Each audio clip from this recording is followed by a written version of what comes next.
Hari ini materi kita adalah tentang sholat. Ini pembelajaran yang berlanjut. Ibu akan menjelaskan tujuan pembelajaran kita. Yang pertama, siswa dapat memahami pengertian sholat fardu. Yang kedua, mampu menjelaskan waktu sholat. Dan yang ketiga, mampu menjelaskan rukun dan syarat sholat. Dan yang keempat, yaitu mampu memahami keutamaan sholat. Nah, sholat yaitu adalah ibadah wajib yang diperintahkan oleh Allah Subhanahu wa Ta'ala yang dilakukan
Ini tuh nggak boleh, harus sejajar sama seperti itu. Dari praktek ini tadi ada yang ditanyakan?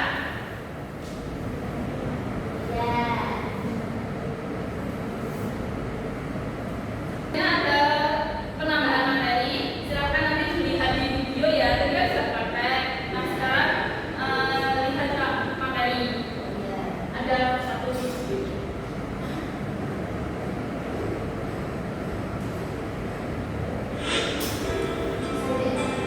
Assalamualaikum warahmatullahi wabarakatuh.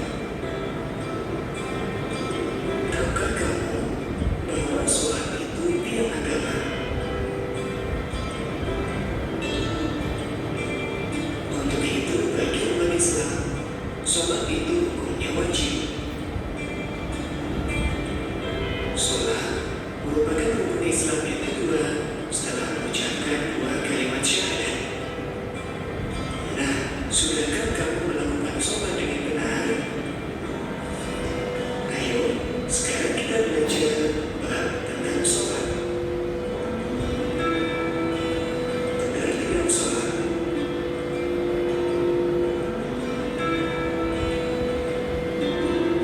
Sholat menurut bahasa Arab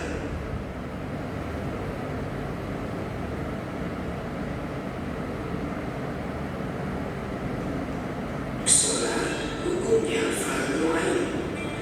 Sholat fardu harus kita kerjakan walau dalam keadaan apapun. Jika sedang sakit dan tidak mampu melaksanakan sholat sambil berdiri, kita dapat melaksanakannya sambil duduk. Jika duduk tidak mampu, kita bisa melaksanakan sambil berbaring. Allah berfirman dalam surat Al-Ankabut ayat 45 yang artinya, bacalah kitab Al-Quran yang telah diwahyukan kepadamu Muhammad dan laksanakanlah sholat. Sesungguhnya sholat itu mencegah dari perbuatan keji dan mungkar.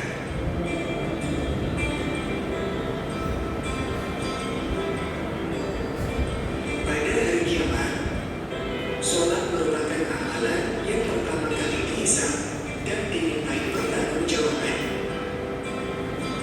Demikian materi kita.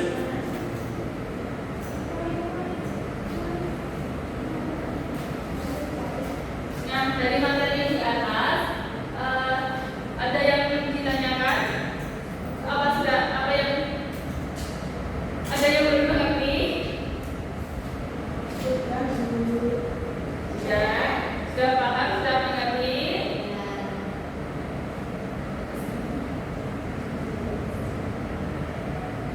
Oke, yang selanjutnya kita ada activity, ada lagu. Kalian tahu nggak lagunya? Liriknya dengan nazam alfiyah. Diingatkan terlebih dahulu ya. Sholat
Siap kalian